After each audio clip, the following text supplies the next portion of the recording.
What's up? Welcome to the Marck and Mike Podcast. I'm Mike Thomas. And I'm Mark Joseph.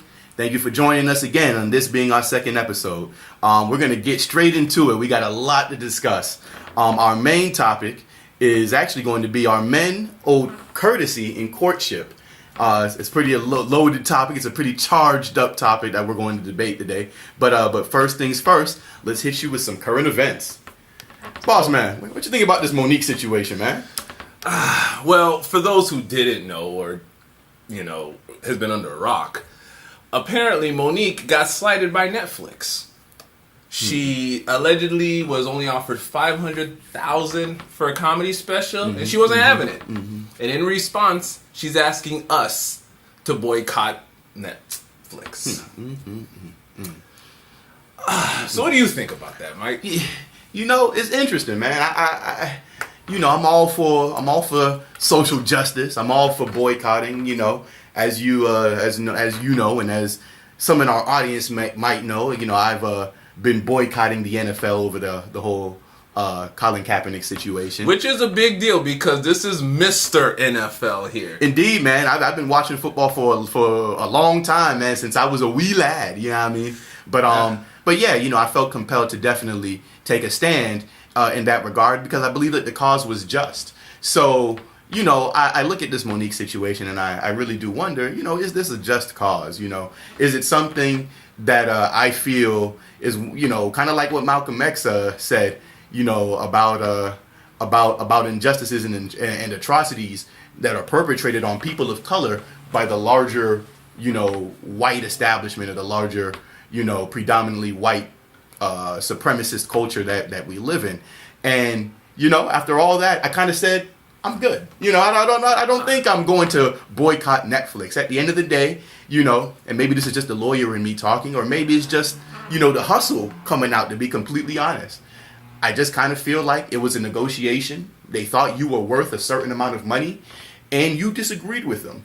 And, bringing up, the body of work that Dave Chappelle has, or bringing up the body of work that Chris Rock has, or that Amy Schumer has, I mean, using those people or those individuals in their careers as examples as to why you should be compensated more, maybe not to the level that they're getting paid, but at least you should be compensated more than $500,000.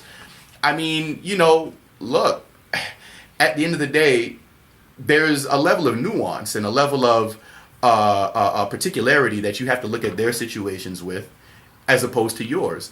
And I think that bringing them into it didn't actually improve her opinion or improve her take on the situation. I think it actually hurt it, to be completely honest, man.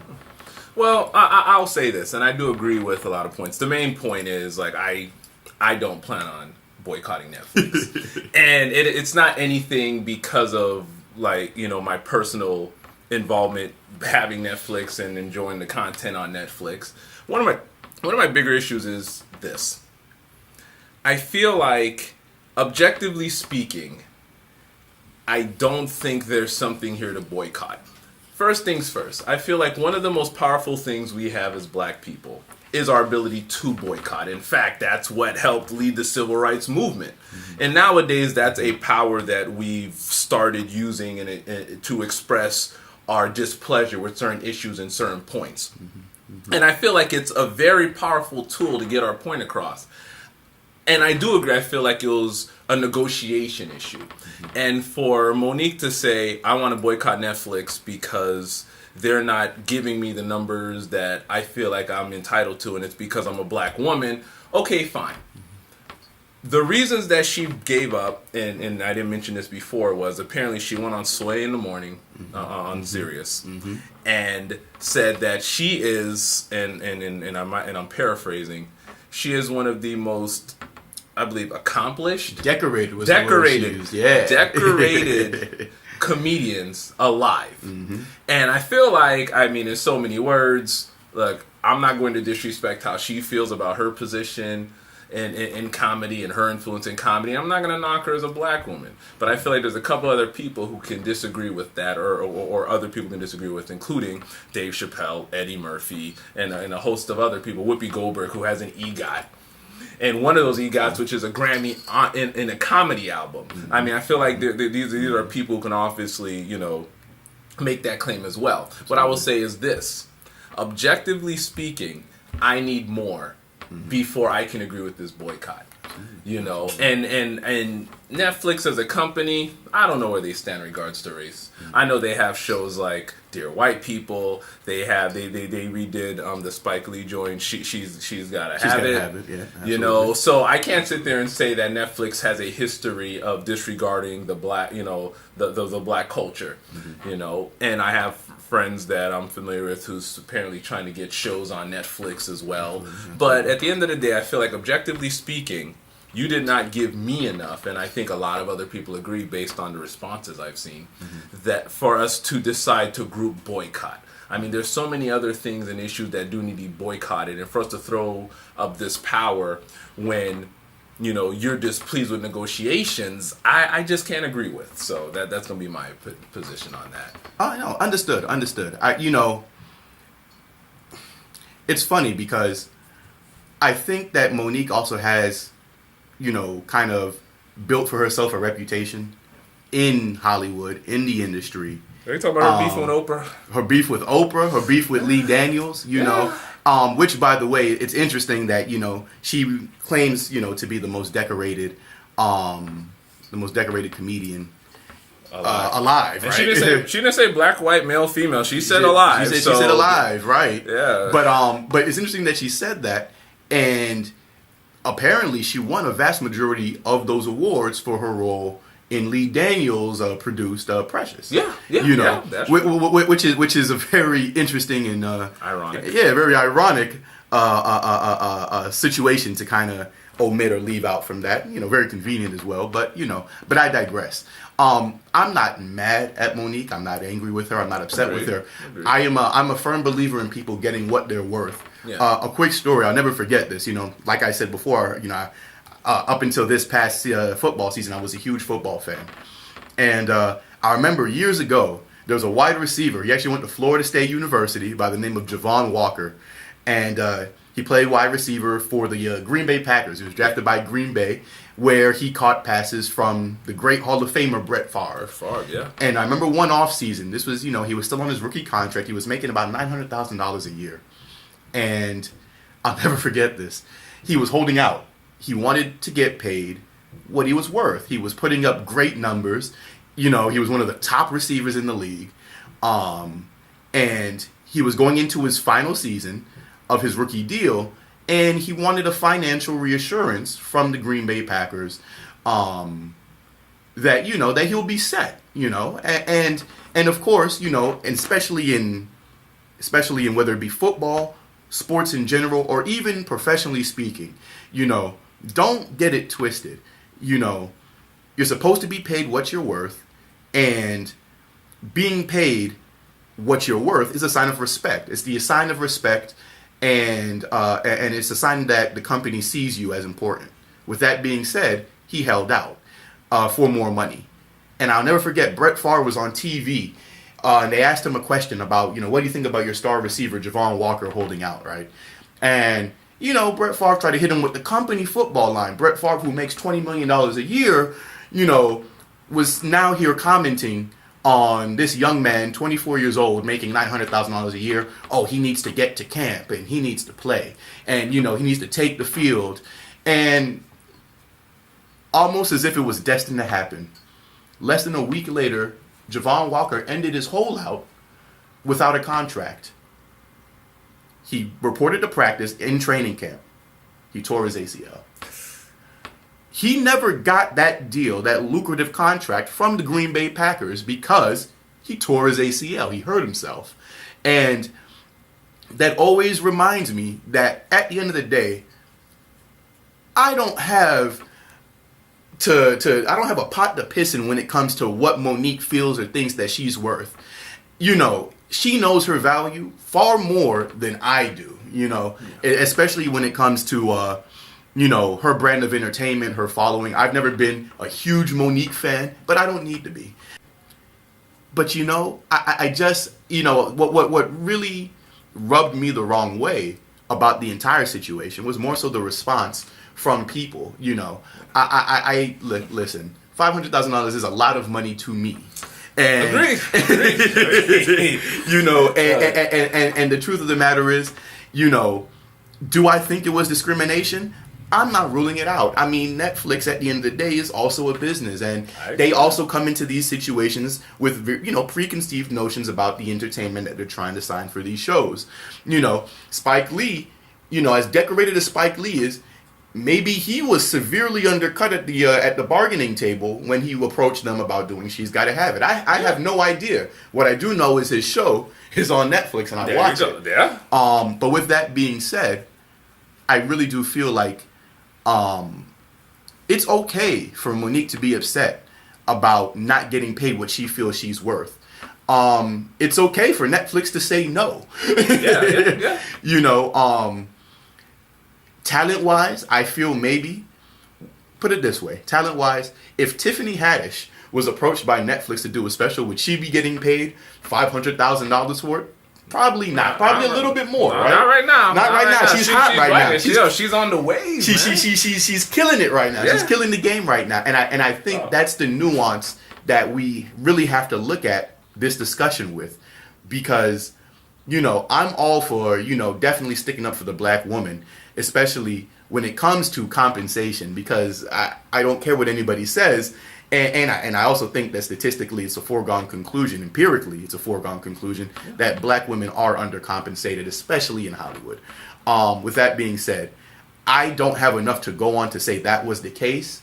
And as far as boycotting, I think to boycott anything, whether it be Netflix, whether it be other causes of social injustice or uproar or upheaval, you need a movement. Yeah. And, you know, reading Saul Alinsky's Rules for Radicals, you know, a movement is organic. A movement is started not just behind somebody mobilizing them saying, hey, we should get mad about this, but it's about an issue or a trauma that's being suffered by a people across a period of time. I don't feel that, you know, using or trying to cause fervor or movement around this solely based on, you know, Monique not getting, you know, what she feels is just or deserved for her work. I don't see that as a movement. You know, that's not to say that it isn't, but as far as we know, she's the only, you know, victim, you know, in that particular circumstance or instance. And because of that, you know, I tread lightly when it comes to, you know, calling out Netflix and you know, and wagging the finger at them for what took place. Yeah. I couldn't say it better myself. The only thing I'll say this, and we can go to the next topic, is, I mean, this could be the beginning of something, or it can end here. Mm-hmm. I'm definitely curious to see where it goes from here and what comes out of this all. I will say that, and I do wish Monique well in what she's doing, what she's trying to do. Maybe there's Amazon. Amazon has their own thing. I mean, laugh out loud, Kevin Hart has his own thing. Look, maybe there'll be people who offer her and give her more money, you know, and then, you know, she'll get her just, you know, her deservings that way. I don't know. So absolutely, we'll see. Moving on to our second topic. In the NBA, we're going to the sports world. Sports. You know, we're huge sports fans, big time sports fans, especially since I, you know, really didn't spend much of this past football season watching football. I actually, you know, reinvigorated my love affair with basketball, with professional basketball in the NBA. And right now in the NBA, the big topic is the Cleveland Cavaliers. You know, started off slow, they got hot, where they won about 13 in a row, and now things are looking downward again. And they you know, especially since Isaiah Thomas came back from injury, their star point guard that they traded Kyrie Irving for back in October. I don't know, they traded. Saying they kind of had no choice. Well, you know, I mean, they could. That. I mean, look, they could have got something else in return. They thought that Isaiah Thomas, they thought that that the deal that Danny Ainge offered them from the Boston Celtics was the best deal they had on the table. They could have traded him to any other slew of franchises. He didn't have a no trade clause, you know. But they thought that they were getting back, I don't want to say equal value, but they thought they were getting the best value in return they possibly could when they got Isaiah Thomas and they got Jay Crowder and they got a first round pick that's just going to probably be a lottery pick. We'll see. But yeah, you know, I kind of feel like I mean, look, it's the NBA season. It's a long season. I mean, come on, it's 82 games. I think it's a little early. It's not even February yet. We haven't even hit the All-Star break. Isaiah Thomas just came back from injury about 3 weeks ago. He's not even playing a full set of minutes yet per game. He's still on a minutes restriction at about 25 minutes per game, 25, 30 minutes per game. His usage rate is still relatively low. And of course, I mean, look, the guy we haven't talked about, the star of the team, LeBron James, you can't count them out. As bad as things may look, you can never really rule out the Cleveland Cavaliers. And I feel like they're going to be there at the end. Well, here's what I will say. In response to your point, you're right. So long as LeBron James is on your team, at least the past, 8 years, have told us you're going to the finals in the Eastern Conference. Absolutely. That being said, though, I do think there's an issue here. And I'm not going to go into the stats there because you're right. All they got to do is rev it up and you got to beat a couple of teams. Although the East, although stronger than it was in years previous, is still a strong division now. What I want to bring up, though, is the fact of these alleged locker room meetings or these outside meetings where everybody's picking on Love. Love's trying to avoid it being sick and... you have Isaiah Thomas here apparently telling people they don't practice enough and the other players getting upset and just legitimate dysfunction, which, and I'll go out and say it, is very typical of a LeBron James-based team. Just about every year you hear these little slidings of these issues and these dysfunctions, and you're right. So long as you have LeBron James on the team, you're going to make it to the finals. But for years previous, you have these problems, and I'll go even deeper, and I know we're talking about the Cavs, but I'll bring this up. Do you think that this would be a reason, these type of issues, this type of barely dysfunction where if you're winning, everybody's happy, but if you're losing, there's always problems, is the reason why Kyrie was ready to leave Cleveland? That's an interesting take. I think you kind of hit the nail on the head there, though. I think... everybody's happy when you're winning. You kind of just, the saying in sports is that winning cures all, and it really does. It really does. Any dissension among the ranks usually only generates themselves when people start to point the fingers and blame other teammates or coaches, for that matter, for the team's inadequacies. With that being said, Kyrie was in a very interesting situation. Kyrie was drafted by the Cleveland Cavaliers in 2012. The year after LeBron left. No, several years. A few years. LeBron signed with the Heat in 2010, and yeah. So that's saying so they had the tank, and then the year after. I don't know if they tanked. They just ain't. Well, it was a rough year. It was a rough go. They had no choice but to tank. There was no process to trust. It's like, look, you gonna take it. You gonna take it the way I give it. Anderson Varejao could only carry the team, but so far, right? He can't franchise, he can't carry the franchise. He wasn't that kind of player, So Kyrie came into a situation where he was the cornerstone of the franchise, and he more or less was going or supposed to take that team to whatever heights they were going to reach. I mean, let's not kid ourselves. A team that's owned by such an incompetent owner like Dan Gilbert, I don't think that they were going to get there alone or by themselves. And to that end, LeBron James comes back to Cleveland, and the rest of the story, at least currently, has been written. They won a championship, and so on and so forth. Before you say that, they won a championship off of the three-pointer dagger from Kyrie Irving. Very true. Very true. But, I mean, LeBron was doing, 30-13 in that series? I mean, you got it. Look. I mean, you're playing point guard. I mean, I feel like... look. At the end of the day,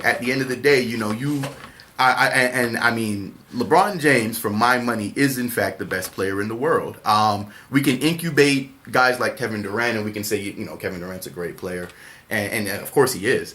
And we can say that, he's coming for the crown, if you will. Yeah. But, I mean, LeBron James consistently, since 2003 when he entered the NBA, has more or less been carrying every team that he's been on. So for my money, if LeBron has something to say or something to offer in terms of insight or criticism, for that matter, to his team when they're not winning games, I'm perfectly fine with it. That doesn't mean that LeBron isn't a diva or LeBron, isn't overbearing or a micromanager or all these things that they claim LeBron to be. Yeah. He very well might be all of them. But at the end of the day, LeBron's talent, LeBron's abilities, and his track record speaks for itself. And I really do feel like, look, it's been widely documented, the power or the voice, if you will, that Michael Jordan had in the locker room when he was with the Chicago Bulls. Yeah. But you know why nobody gets on Michael Jordan about it? Because Michael Jordan has 6 rings. Yeah. And at the end of the day, that's all that matters. Yeah. When Shaquille O'Neal left the Lakers and Kobe was there for himself, by himself those first 2 or 3 years, and they weren't really winning games, and and they had and the second Kobe fan here, they at least made the playoffs. They were winning games. Well, they didn't make the playoffs each year. They missed the playoffs that first year. Yeah, I remember the first that. year. But that's the transition phase. I'm just. But you see, you ran a guy out of here who was towards the tail end of his prime, but was still effective enough as a player to get you guys to the NBA Finals. Yeah. And you ran him out because you guys didn't get along and because you wanted to be the alpha. And there's nothing wrong with that. It's sports, it's athletics, it's competition. However, the sacrifice for that was your team was about to take a major L. That's just what it was. You don't lose that level of talent and then still expect to be good, much less great or dominant. Now, and not to cut your point, don't you see a parallel between that and what happened with the Cavs this offseason with losing Kyrie? Oh, not at all. Not at all. You don't see different players, and I'll tell you why. One, LeBron James, once again, LeBron James has dominated the Eastern Conference his entire career. LeBron James has now been to, 7 straight NBA Finals, or is it 8? I've lost count. It's so many. It's 7 straight, and then 8 of the last 10. So that level of greatness can't be understated. It would be like saying, or imagining, in a hypothetical, of course, that Michael Jordan ran Scottie Pippen out of town.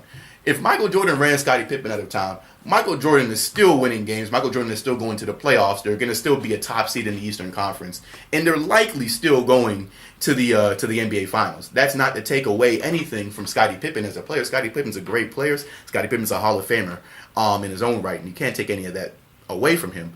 But we're debating the level of greatness that LeBron James brings to the table.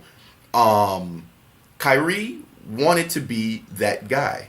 Kyrie saw the level of power that LeBron James had within the organization and was turned off by it. And that was really the crutch of their issues. Kyrie didn't have assurances that LeBron James was going to be there after this season. And I don't know if you heard the Adrian Wojnarowski report that came out this week, that prior to the Cavaliers trading him, LeBron told management to not trade Kyrie Irving against his request, right? Yeah. And the fact that he could even make that, I'm not even going to say a request, because it really wasn't a request. No, it was a demand. That wasn't a demand. He was just like, this is what's going to happen. Yeah, I'm not going to trade Kyrie. That's crazy. And they weren't going to. And why did they ended up trading him? Because Kyrie then went back to management and said, if you don't trade me, I am going to have season-ending knee surgery. If that ain't the most gangster thing I've ever heard in my life. Double down. Yo, like... And like, that's true politicking. That's true. That is truly the dynamics of power and the politics of power playing out in an NBA franchise in a way that I've never seen in my lifetime. I thought it was great, and I think that it's okay for, if you're LeBron James. Look, I'm all about players having the power. Because it's a players' league. The league is nothing without the players. All leagues, across all sports. I don't believe in the NFL's next man up philosophy. Because at the end of the day, that next man has a name. Yeah. And he deserves the respect and the due that he gets for, and he'll get it. for taking the field and putting his body on the line. In the NBA, of course, the NBA is a face league. they market the fact that there are guys like LeBron James and Kyrie Irving and Russell Westbrook and James Harden, and Anthony Davis and so on and so forth. All these wonderful and amazing talents in the league. So the league definitely relies on that more, on the individualism of the player. So I don't have a problem with what LeBron James did or attempted to do. Does it sound kind of like shady, kind of funny? Your teammate doesn't want to play with you anymore and you want to force him to play with you? Yeah, it does. Obviously. It sounds like a really crummy thing to do. With that being said, I just feel like if you're LeBron James, if you are the best player in the world, if you are the player that's taking your team to the NBA Finals 8 of the last 10 years, I feel that you're owed a level of decision making within the franchise. I mean, look, it happened also this week when the Milwaukee Bucks fired Jason Kidd. Oh yeah. Giannis Antetokounmpo, their star player, tried to save his job and could have. Yeah. Because when your star player talks, management and ownership listens. Or should. He didn't say anything because Jason said, no, it's okay. Jason, called off the dogs, and said, it's all right, young man, let them fire me, but Jason Kidd, I'm so sorry. I just meant how dramatic that sounds. It's like, no, let it happen. Like you see the Man of Steel scene when Superman could have saved his dad. He's like, no, let me go to this tornado. I'm sorry, go ahead. But it's true, man. It's true. He could have definitely. Kidd wanted to fall on the sword, and I'm sure he has his reasons. Probably couldn't work with the front office anymore. To be completely honest, but his star player was willing to bat for him. And it would have made a difference because it makes a difference in the NBA.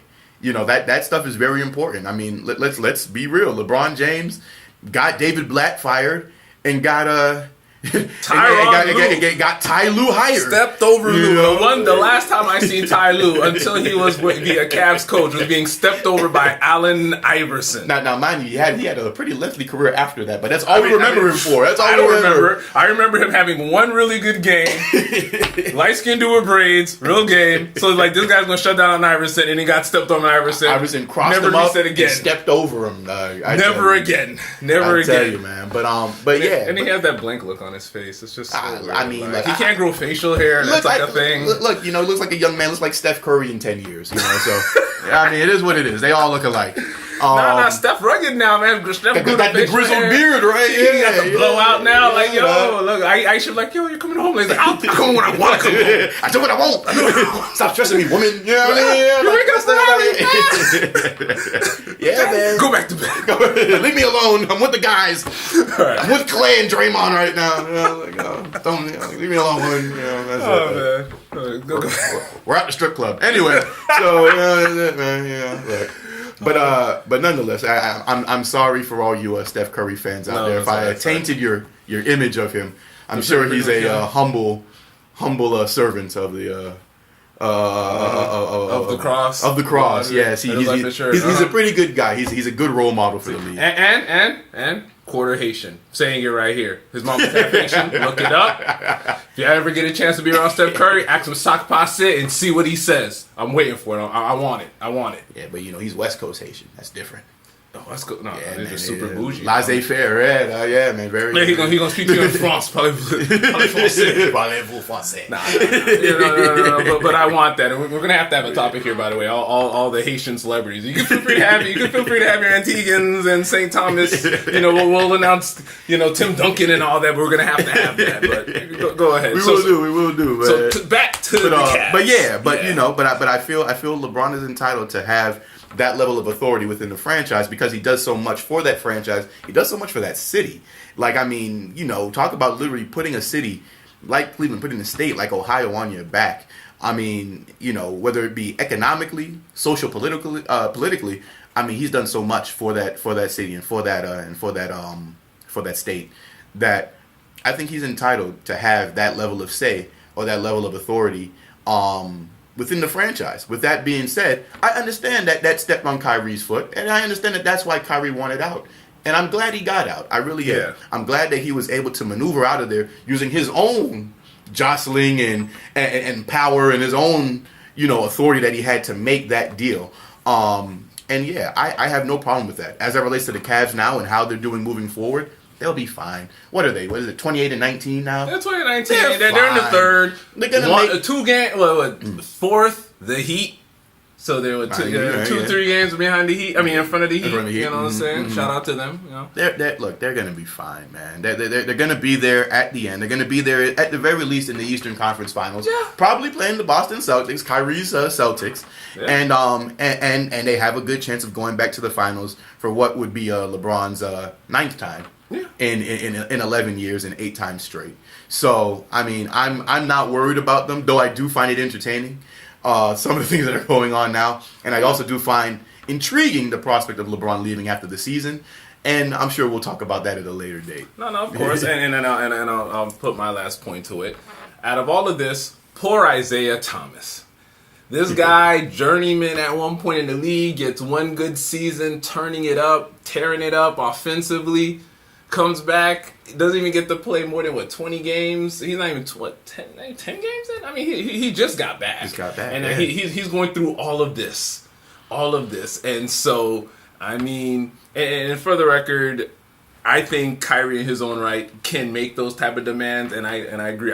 I'm happy that he was able to leave because when you're under the weight of that much star power as LeBron James, you have your own weight of star power. You have 2 options. You can either support it, as we've seen Dwayne Wade do, or you can say, look, I'm going to create my own thing. And he's creating his own thing. He's creating his own world.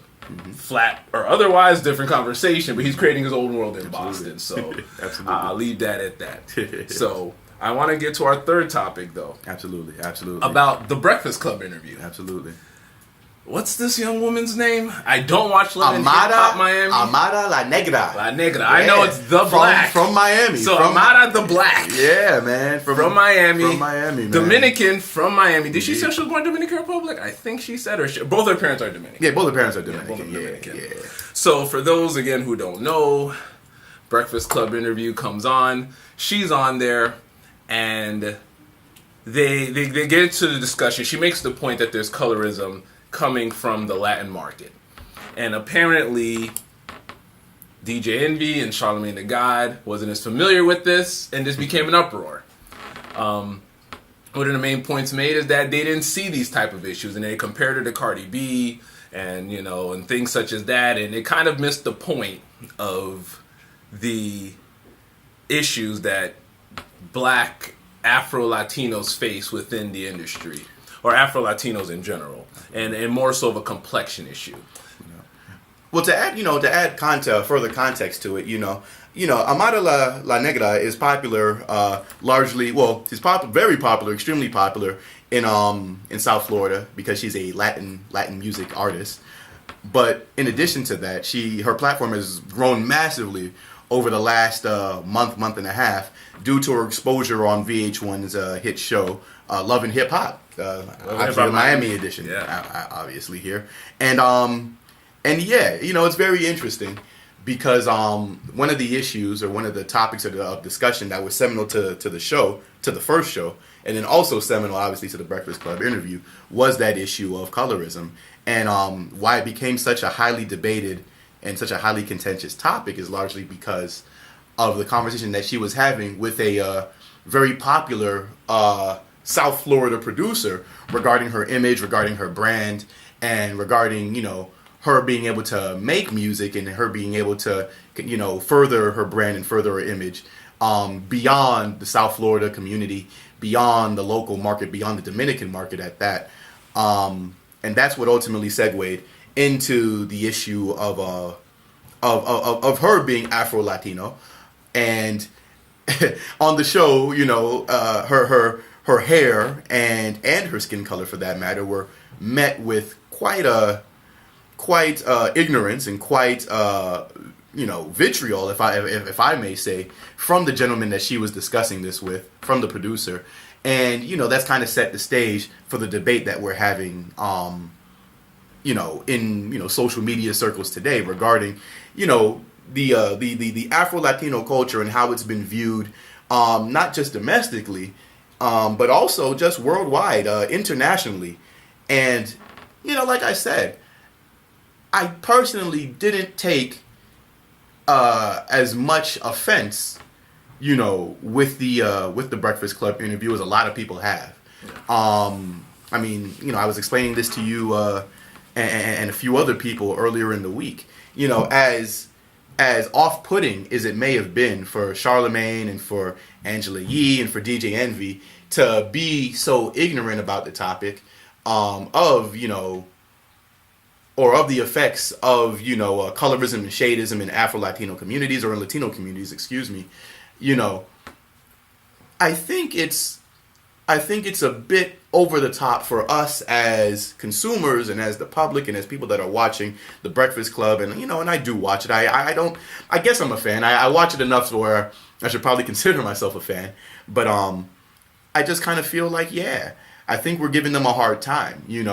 Not because they weren't speaking intelligently on the issue. I don't expect them to speak intelligently on the issue, to be completely honest. I mean, there is a socio-political dynamic that takes place. There's a, I don't even want to say academic, but there's a nuance to this discussion that does require further, deeper thought, further, deeper investigation. And far be it from me to expect that I'm going to get that from Charlemagne, DJ Envy, and Angela Yee. It's the Breakfast Club. They shoot the breeze every morning. And do it well. It's do a it good pretty market. well. Yeah, they have a niche. Yeah, I just can't take. I just can't hold them more accountable in these situations because, simply put, they aren't the most intelligent voice on it, and not that they need to be. They can have their opinions, but if you can't expect them to speak with knowledge and with consideration and with thoughtfulness on these particular matters if they don't know a lot about them. So like I said, I know it came off a certain way, and I thought, and I have to say, I really thought that Amara La Negra handled herself excellently in the interview. She spoke very intelligently about the issues that she's faced, about the issues and the dynamic that takes place in Latin America and in Latino communities regarding colorism and shadism, and I think she handled it exceptionally well. She was very professional, and I want the best for her, and I hope that this platform allows her an opportunity for her music to get out there, but also that she can bring a lot more attention to the effects and dynamics that take place in Latino communities regarding colorism and shadism. But I think that we're really reaching when we lambaste or clown the Breakfast Club for how they handled it.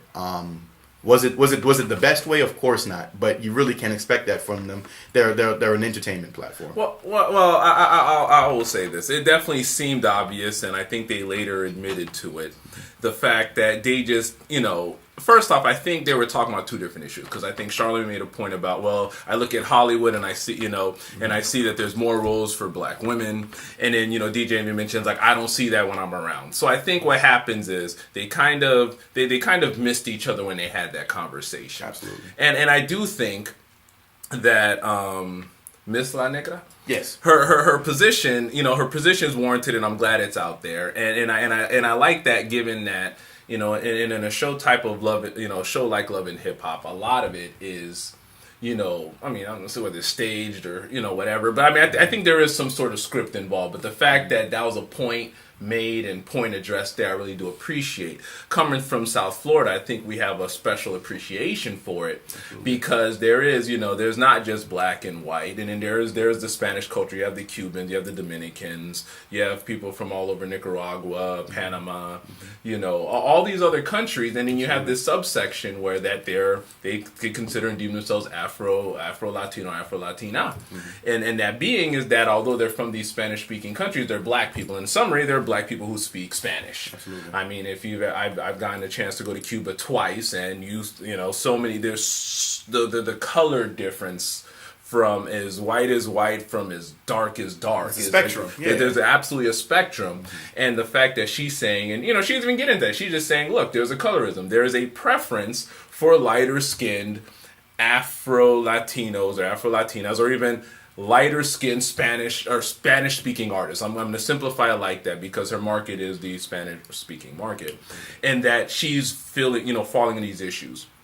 Where I would criticize is the fact that they're acting as if that is not something that's rampant in the Black American community and African American community. Absolutely. They're acting like that there wasn't this huge issue with, you know, rappers picking mainly mixed women or lighter skinned women versus dark skinned women, and these aren't an issue, that there's not a point that they haven't spoken about Kodak Blacks.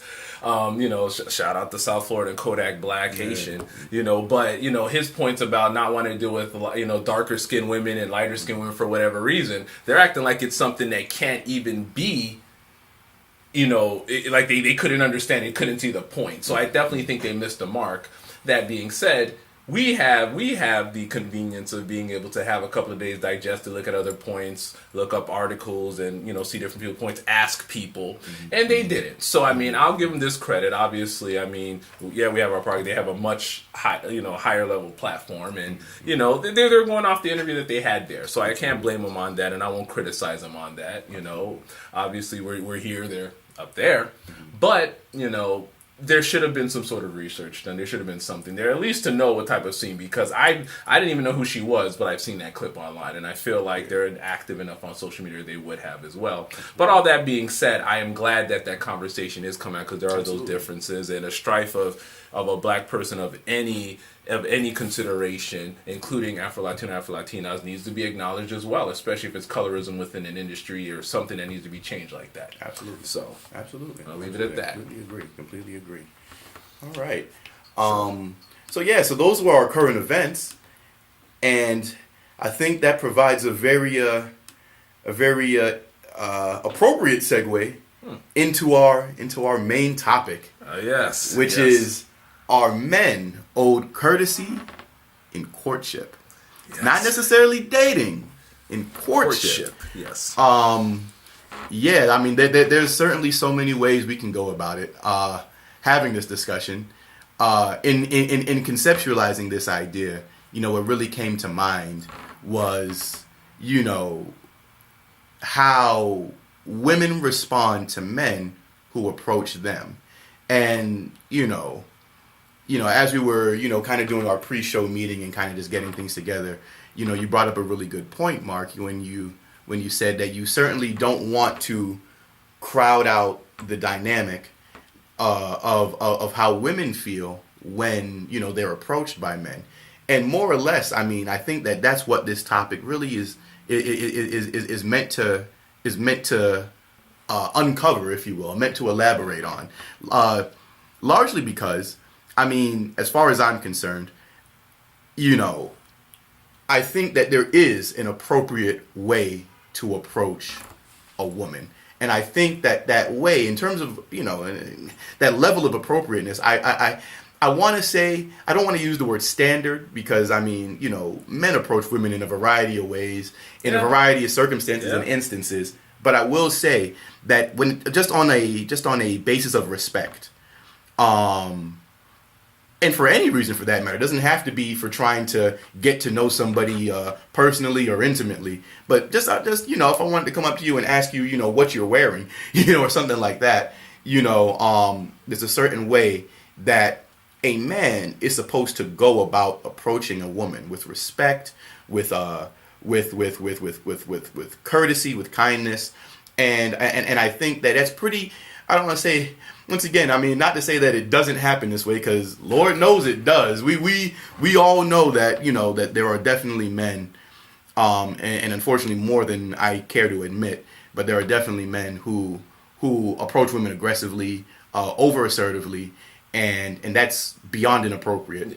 Yeah, but with that being said, I do feel that there's a way to go about it, and I do feel that as a matter of general knowledge and understanding, that everybody knows that there's a way to go about it. Whether or not it's complied with, it's a whole nother story for another day. But I do feel that the lines between how a man communicates with a woman aren't as blurry, you know, for whatever reason, as the lines for how a woman should communicate with a man. Yeah. And I always wanted to know this. Is there a reasonable expectation, or should a man have a reasonable expectation to receive courtesy from a woman in exchange for the courtesy that he showed her when it comes to courtship? Well, here's how I answer. Here's how I'll answer that. I think, to some extent, no one should expect anything from anyone.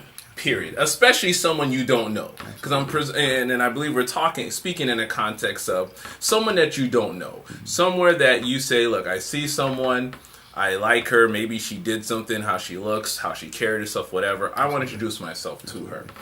I mean, if you walk up to a woman and she just completely ignores you, you aren't obligated to have that time, that attention, that access. Absolutely. Now, I will say this, that definitely creates a more complicated nuance into dating, because if the woman doesn't want to be approached, you kind of have to respect that.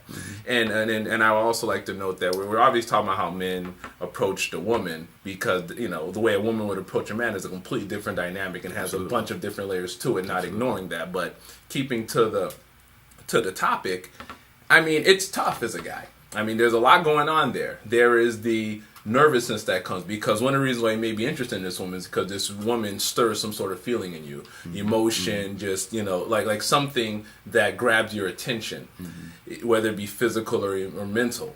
That being said, you have adrenaline, you have the natural nervousness that occurs when you're about to undertake a new task, especially given that you don't know what's going to happen. You might be lucky you had mutual eye contact, you maybe got to go back and forth with a joke or something, and or maybe you brushed her and there was a smile, but a lot of times you're just going cold. You're going in cold, and you kind of hope that these things are going to happen. So the short answer to answer the question, are they owed a courtesy? When you first introduce and she doesn't want to respond back, or she says no, thank you, or even if she flips out at you, no. I mean, that's the shot you take when you make that situation. Now, I'd also like to talk about the court. We're still within courtship. Let's say the guy gets there, speaks to the girl, possibly gets her number, shares some nice innocent conversation, and then they exchange numbers, or he gets her number. Now, if she gives him his, they get each other's numbers, and he contacts her, attempts to contact her, attempts to set up this date, and then you have this situation of the, long text back, the non-response, the maybes, the essentially dragging him along. That's why I say that man is owed that courtesy, and here's why. Everybody's time is absolutely valuable, and you might be better off at the end of the day stating that you're not interested than sitting there allowing this man, who may be wholly interested and you may not be, to to use up his time, energy, and efforts and emotion to try to court you. So I will say this: if you're not interested, be not interested, and this is not ignoring the the dangers and the concerns and the unfortunate reactions that a lot of women get in these situations. True. But unfortunately, that's just the arena we're in. I mean, I cannot see an unavoidable context. Actually, we'll get into that, social media and DMing. But just any outside public aspect, I do think there's a courtesy owed when it comes to inviting someone to invest time in you. And I think that's where courtship begins. You say whatever, you get the number, that person attempts the courtship process. If you're not interested, I would say anybody's owed the courtesy of knowing that person's not interested. And I go the same way around. If a woman's looking for a relationship and a man's not looking for a relationship, that woman's owed the courtesy of knowing that man's not interested in a relationship. And any person who decides not to give that is being offensive of themselves. So that would be my answer to the question. So how about you? What do you think? Interesting. So going back to that initial meeting of the minds, if you will, between, a man and a woman, I do find, look, if a man approaches a woman and he, attempts his best line, if you will, to garner her interest, and she says no thank you, I think that's extremely courteous. I think a no thank you is, I'm not interested. I think that's courteous. I think that is exactly what it means to be curt, what it means to be, polite, or whatever the case may be. So let's change up the context then. Let's say, he approaches a woman and she says, he's like, hey, you know, and she's like, leave me alone, you know, right? So that's much nicer way you put it, but you know, we don't know to what levels of vulgarity we get to. Exactly, right? Because you know, once again, that too is a spectrum. It can get worse.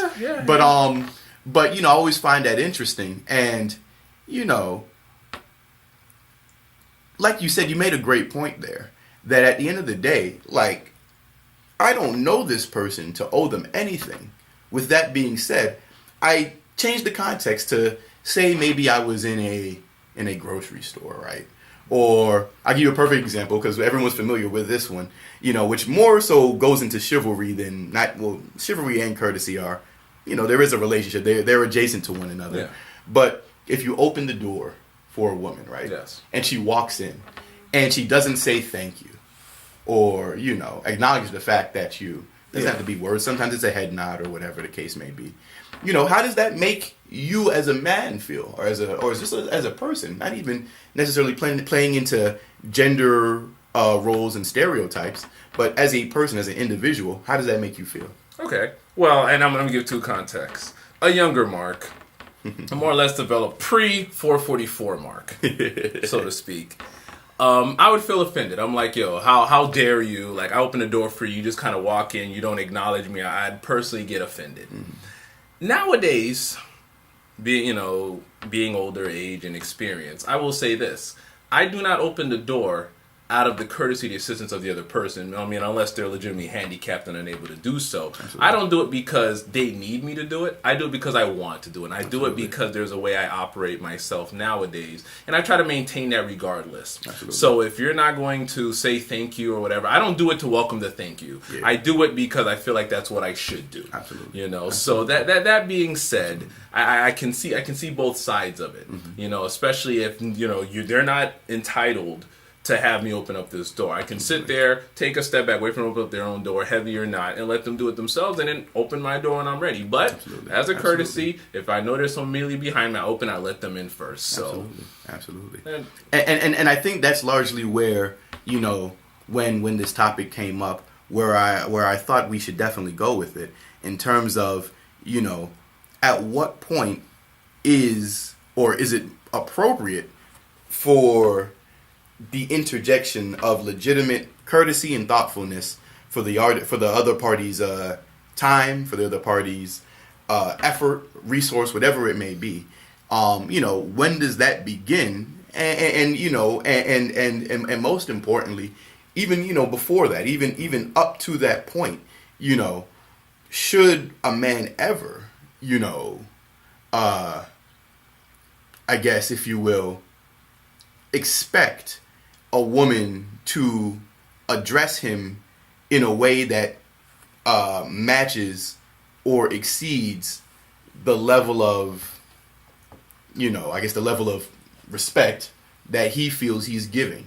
Because at the end of the day, you know, the key word in that is he feels, right? And you know, as you were explaining that, you know, you do it for your own personal, you know, fulfillment, you know, not to get or seek the adulation. You make it sound like I have a fetish for opening doors now. That just gives my rocks off. So, let me clarify. I do it because it's within my ideology. Open doors all the time. Open the door. I can open the door with the best of them. There you go. Like, you know. Like, I love it. You know, I'm going to leave here and open more doors. To my knowledge, there's no open door porn, nor do I watch it. So, no, I do it for ideology. That would be interesting, to say the least. Well, apparently there's going to be sex doll porn, so whole different conversation. Whole different conversation for a whole another day. Oh my! So. But yeah, you know, I really feel that, you know, it all comes down to, you know, how people in general, man or woman, in any circumstance, in any situation, and, you know, if we want to be gender fluid, I mean, it could be for a man and a man, or, you know, anything. Is there a feeling that that someone should subscribe to when it comes to interacting with other people? Do I have to compensate for how that person may or may not feel? You know, I mean, like you said, they're a stranger. Yeah. That woman doesn't know that dude that she meets in the club or at the grocery store. She don't know him from Adam, right? Yeah. So at the end of the day, it's like, is there a rule? Is there a train of thought that is socially acceptable to govern that instance? And from a man's perspective, that answer is going to probably always be, yes or likely, because like you said, it's all about feelings. He doesn't want to feel slighted.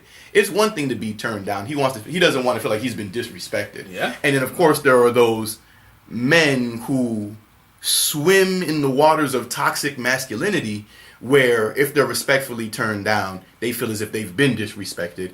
But we're not talking about them now. We're not talking about those punks right now. Yeah.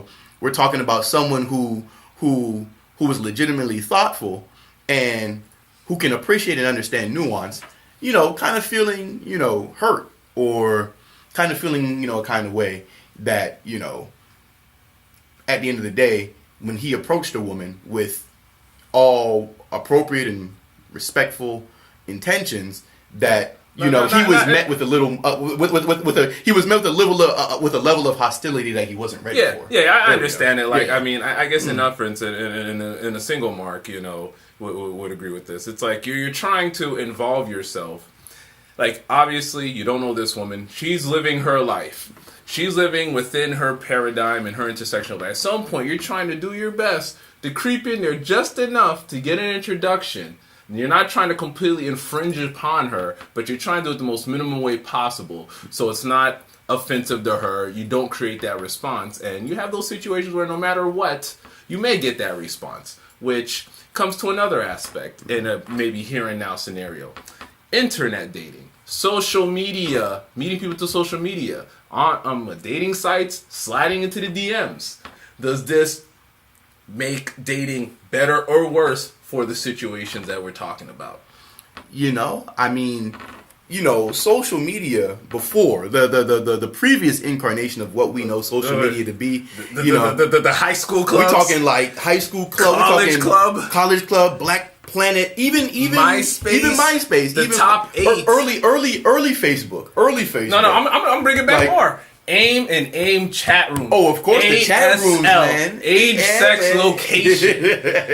Like where you weren't getting photos uploaded because that wasn't the thing. That wasn't the hot. You know what I'm saying? Like, you just had to hope. Like, what? Describe yourself in. Yeah, man. Everybody taking their artistic liberties when describing themselves. Look, but it's funny how we've processed that as a society.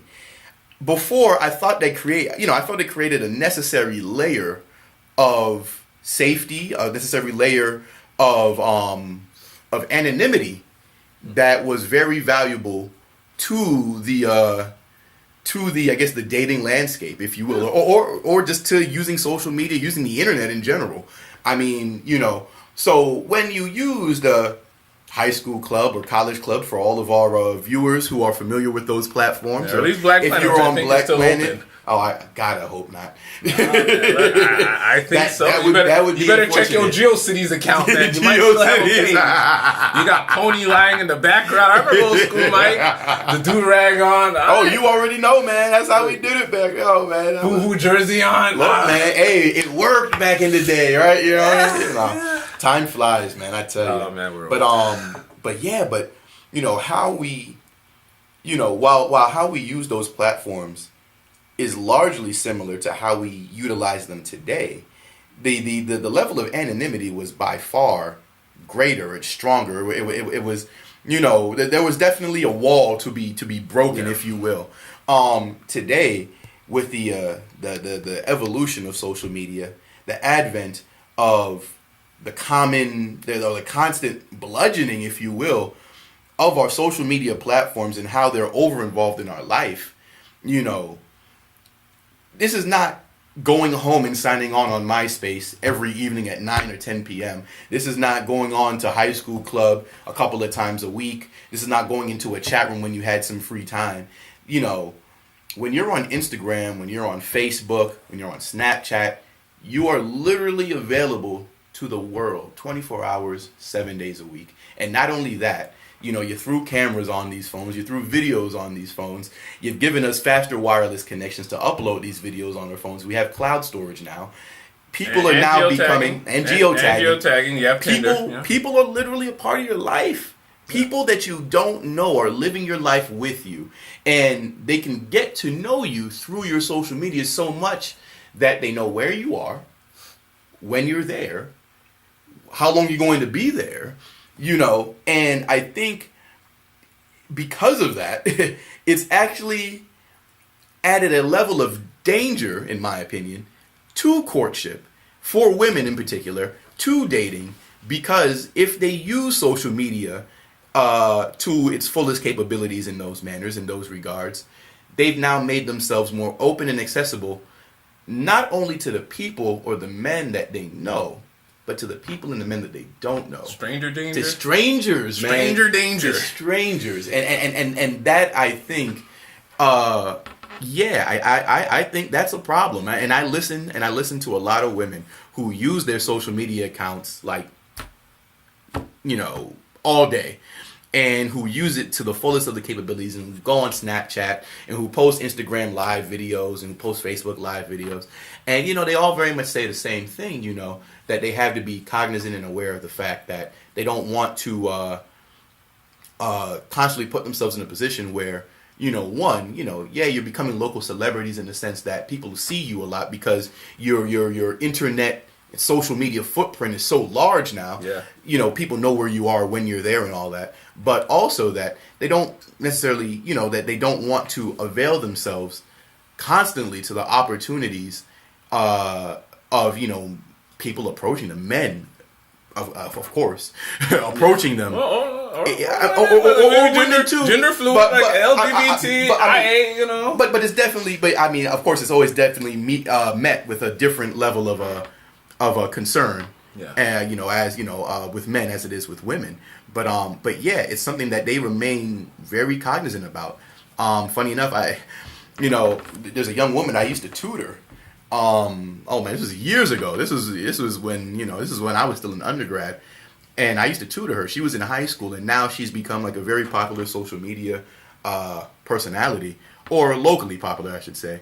And you know, we talked about that for a few minutes a couple of weeks ago, and I was like, look, you know, I was like, you know, I really worry about what happens when, you know, you avail yourselves on the social media platforms to a point where, you know, like men who obviously are enamored, you know, with, you know, how great you look and your personality and all these things. And, I was, trying to show legitimate cause and concern for that, because I can only see that manifesting itself more and more the more popular she gets. Yeah. And as she continues her career in modeling and in social media and you know, increasing her brand awareness.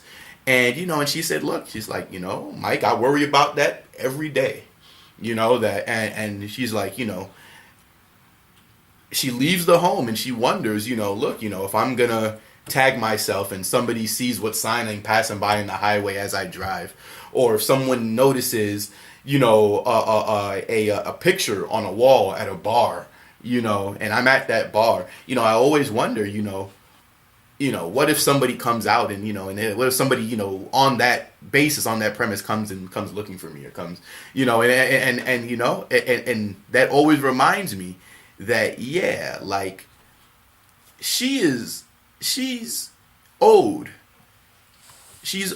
complete anonymity, no matter how much of herself she puts out there. And that doesn't just go for her. I feel the same way about celebrities. I feel that at the end of the day, they're people, and I understand this is their platform, you know, and, you know, they should expect to receive attention and be adorned because of what they do and because of their footprint on social media. But yeah, I you know, she's owed that respect. She's owed that candor. Even if you do recognize her, then it needs to be a high and a buy. This doesn't need an opportunity for you to creep her out, right? Or any of these people for that matter. I mean, and don't get me wrong, you know, it's a spectrum. A lot of, you know, some social media personalities don't mind it. They actually enjoy it. They like the attention. They like feeling, you know, important, or they like feeling, you know, and I shouldn't just say social media personalities. I should say anyone who uses social media, period.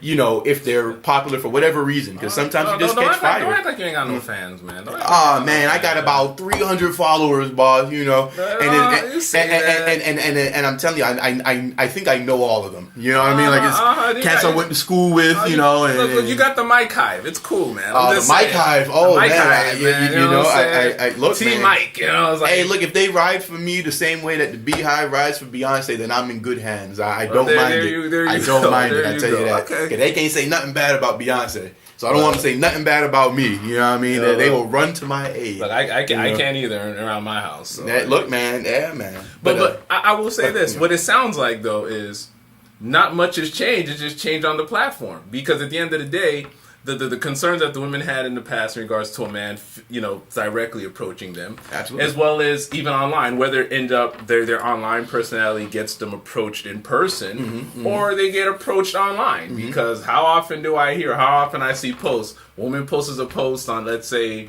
you know, an Instagram story. Next photo is stop sending me. You know, what is it? The eggplant emoji. Like stop sending me penis pics. And I'm like, yo, like this is what happens. Like your first thought is she put a nice photo. Let me show her what it did. Like I don't get the you know, the philosophy behind it. Look, maybe it's successful. Yeah. I mean, you know, maybe there's a story where woman puts up nice photo, man sends meat shot. Woman says, "I like your meat. Come over." Like, I mean, if that exists, please let me know. But you know, even if it does, you know, it always exists in a microcosm, man. You know, it's funny. You know, men. I always make this joke. I always say, I go. A lot of men like to play the law of averages, right? You know, they're gonna throw something against a wall 1,000 times, and if it stick once, they've been validated. Okay. You know, so yeah, there's always that one story. Like I love that meme. The one where it's like, you know, he slid into your DMs and now y'all are married. So like all of a sudden now it's like, suppose like, you know, the moral of the story is, you know, every man that slides into your DMs now, you need to give some, you know, thought or consideration because it could be your husband.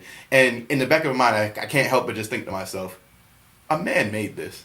It's obvious that a man made this. I will say this in defense of DM sliding, because I mean, you know, look, I'm not gonna be too proud. Like, you know, look, a younger Mark has slid into DMs. I mean, I slid in my wife's DMs. I mean, to be quite honest with you, I mean, to be honest, there is someone. It's just no different than what the example used in the beginning. A man is interested.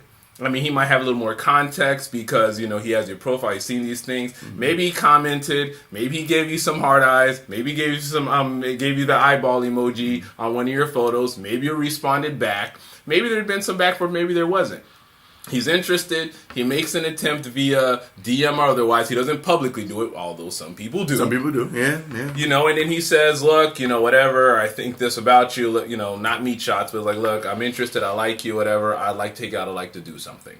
And, you know, I mean, I can't blame them. I mean, but I will say this, that's why you have online dating sites. The Plenty of Fishes, bad example. The OkCupid's, better example. The Match.com. Indeed. You know, like, I mean, well, I think it was somebody, was it Essence Atkins? I think she mentioned, and I may be wrong, she met her husband on an online dating site, you know what I mean? Yeah. Like, I mean, I'm just saying, like, he hit that jackpot. Like, what that profile look like? I'm just, you know. But, I mean, I do think there is a place to do it. But I do think it's a nuance, and I'll say it, I think it's a legitimate battlefield that men have to kind of operate on.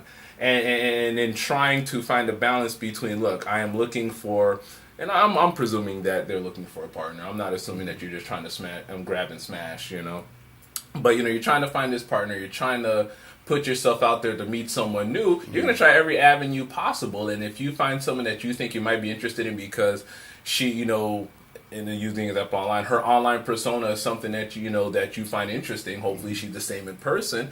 I mean, I don't see it. You know, I mean, I don't see it being a problem so long as the same rules it feels in person. You have that respect. If she doesn't directly tell you she's not interested, if you saw she read the message and doesn't respond, take that as a hint.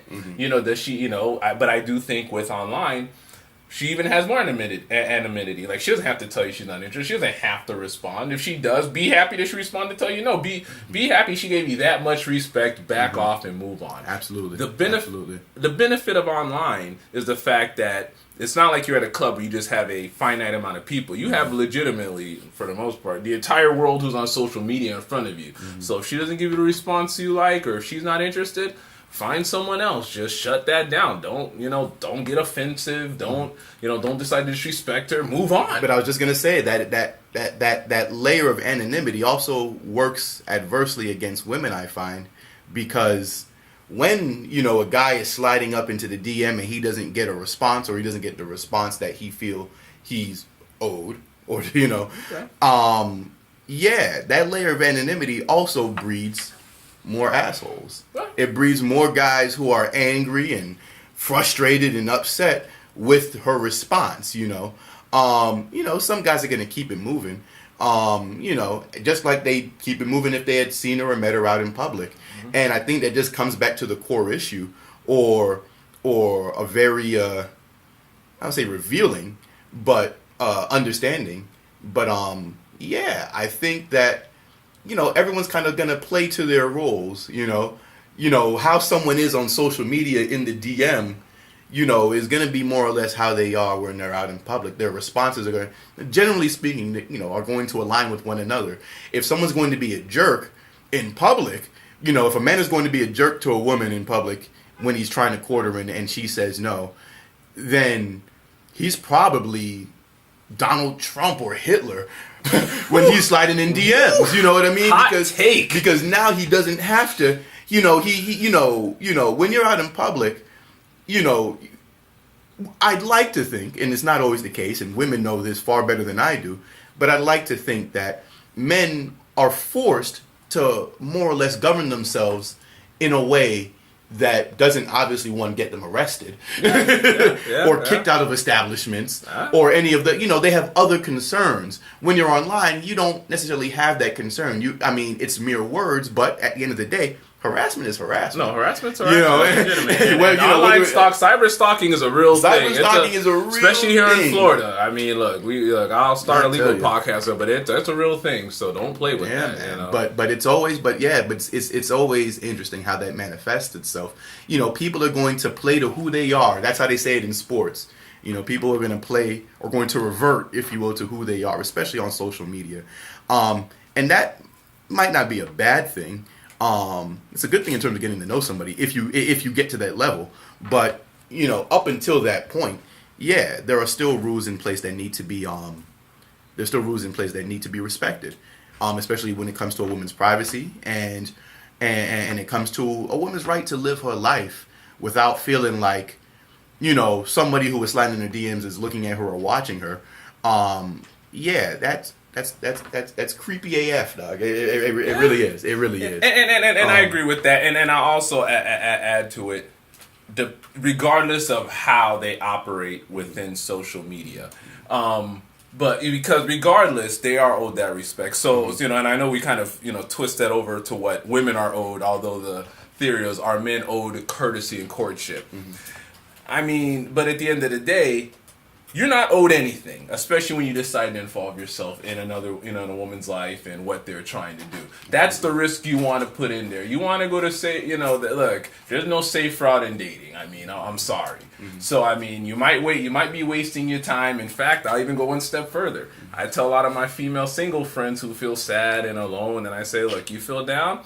Allow a man to take you out. Allow a man to court you if that will make you feel better, like to go out and show you a good time. Because, their concerns is, well, I want to be out, I want to have a good time, but I'm just like, look, allow it if it makes you feel good. Obviously with a respectable gentleman's going to respect those parameters. I'm essentially giving her advice to waste the guy's time if she's not interested. You know what I mean? If this guy wants to put it out, because guys will say, oh, I know you're not interested, I just want to take you. If you open that door and they go in it, that's what you open yourself to. But it's a minefield. It's not perfect, but it's the way it is, and we're all, innate creatures. We're all evolving with the society that we have, and there's new tools, there's new avenues. If you have to operate with it, but you can't be, like you say, an asshole, and we'll confirm with D if that gets bleeped or not. But you can't, you can't be an a-hole about it. You have to respect it. You have to respect the game, and you got to be mature about it. So I think the best story that encapsulates this discussion, and also encapsulates the plight of the woman in these situations or these instances, is a story that Dave Chappelle tells on his latest Netflix comedy special, Equanimity and Bird Revelation. Kind of like a 2-for-1. But he got more than 500,000 for that, right? He most definitely did. Did. I don't know. He ain't mad right now. He ain't mad. And is this any relevance to the story about NZ's and Sorry? I just throw that in there. Nah, it's different than that. Different. All right, good. Go ahead and talk about it because we'll need that. So Dave tells a story, right? He's young. He's like I think 15 or 16. He's a struggling comedian. And, some drug dealers in D.C. take a particular liking to his brand of comedy. Okay. So they pull him to the side one day. And, like I said, he's not really getting booked for any shows, but these guys really like him. And they pull him to the side one day and they say, hey, you should come to our spot, where we do the damn thing and you should perform for us, right? And he would go and he would perform for them. And they really liked him. And they thought he was knee-slappingly funny. I mean, he's Dave Chappelle, right? Yeah. Thought he was hilarious. And they would pay him in cash. One particular time, he went, he performed, killed it. They just thought this was his greatest set ever, right? And mind you, Dave at this time is like 15, 16 years old. Yeah. They give him a backpack filled with $25,000 cash for his show, right? Dave Chappelle now has the indubitable task of getting from this establishment to his home in Silver Spring with $25,000 cash. No Uber, right? The metro system in DC was then what it is now. Not that you want to take it at that time of night either, because it's late at night, and he has to get that cash from point A to point B. And he explains in the comedy special that was like one of the most stressful nights of his life, because he's walking around with all this cash in his backpack and nobody knows he has the cash. But what if somebody does know, or what if somebody wants to find out, right? And it's like, he's supposed to be excited and happy at the fact that he just killed this show and he just got 25 grand, and he's in constant fear for his life over a fact or over a tidbit that, can be glossed over. Like, he's living in constant fear. Dave ends the set by saying, this is how he imagines women feel when they're walking out and about every day living their life, and there's always this constant fear or threat of being approached. Not only being approached by a man, but being approached by a man who's hostile. And when he told that story, it was like, damn. He's like, yeah, I really thought to myself, yeah, he's right. So at the end of the day, and it's like, so at the end of the day, I reconcile that story with, what we're discussing today. And it's like, yeah, it's real out here, And it is. Even, I'll give you another example. Another quick story is, I think all men are familiar with this, but especially black men are familiar with this. It's that feeling when you're in an elevator with a woman, particularly a white woman, but if you're in an elevator with a woman, right? And it's like, yeah, she has a preconceived notion in her mind that's, horribly inaccurate, but it's a preconceived notion in her mind that she feels that that when she clutches her purse, or if she steps to the left, or if she leaves the elevator upon you walking into the elevator, that she feels she's doing that for her own safety and her own regard. And it's kind of like, wow, I personally wouldn't hurt a fly. You know, you and I and the people that I run with in my circles aren't like that. You know, and the vast majority of people, of black men, are not like that. And yeah, at first it hurts my feelings, but it's kind of like at the end of the day,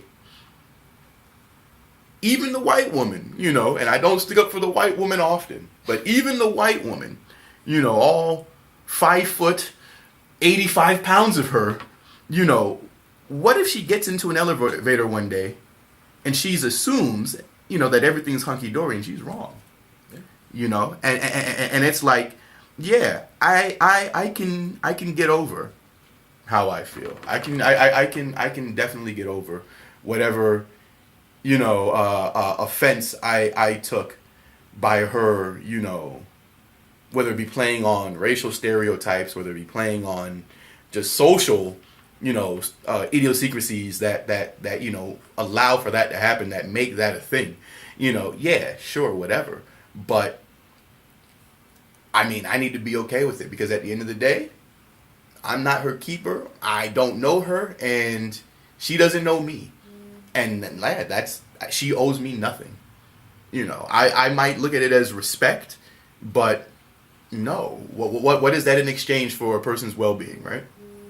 Yeah, safety above all. Absolutely. I mean, honestly, F you and your feelings. I mean, that's what makes her feel safe. Word. And I mean, and then obviously it's a different conversation about how, you know, men are perceived, or, you know, black men are perceived, just in a general sense. I mean, safety above all. I mean, at the end of the day, there are certain times I can walk around and I can feel most comfortable. Mm-hmm. I can't imagine. I mean, I've had it happen. You go to certain areas and you're just not comfortable. You're not 100%. Mm-hmm. I can't imagine having to go through that on a daily basis regularly. Really? So, I mean, my heart comes out to it. You know what I mean? So, I mean, with that, I mean, all it does is reaffirm, like, you know, as a man, I mean, not, you know, establishing any stereotypes to it, as just genetically or body-wise tending to be the larger between the genders, the stronger of the genders, and, you know, all of that. If their fear and safety is a concern, you kind of have to respect it. I mean, absolutely. I can't say I've ever felt like that. Thank God I haven't had to feel like that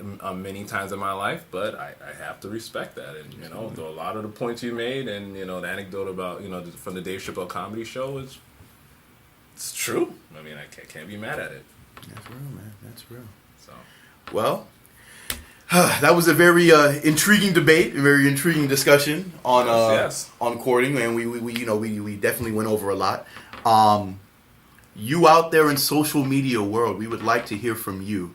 We're gonna go ahead and once again put all the links below, so you can check us out on our social media platforms, on Facebook and on YouTube and on Twitter. And you can even get in contact with us directly. We'll put all that below, like I said, and definitely tell us how you feel about this. Do you feel that men are owed courtship owed courtesy in courtship? Yes. And most importantly, do you feel as if there's any appropriate response from women in regards to being courted by a man in 2018? Absolutely, we'd love to hear from you. I mean, we're definitely open to it. I mean, and if you have any other ideas or topics or a follow through on that, we're definitely glad to hear that as well. You know what I'm saying? This part of our content and what we're going to provide is going to be based on what you guys want to hear. So let us know. Absolutely. As for our next show, the next time you'll be listening to us, we're going to be discussing a very interesting topic, a very loaded topic, a very charged topic as well. It's going to be the value of the HBCU in 2018. Hey. Yeah, that's going to be interesting. I'll be here for that. Yeah, it's going to be a very, very, very interesting discussion. We're going to definitely contextualize the importance of historical black colleges today, maybe even versus yesteryear. But we're going to have a very interesting debate on that, and we'd love to for you guys to chime in and listen to us, and most importantly, we'd like you guys to get involved and definitely let us know what you think the value of the HBCU is in 2018. But yeah, it's gonna be a very interesting discussion. And on that note, thank you for joining us. This has been another edition of the M&M Podcast. Thank you for listening, and we hope to once again hear from you on social media, and definitely Tune in next week. Peace.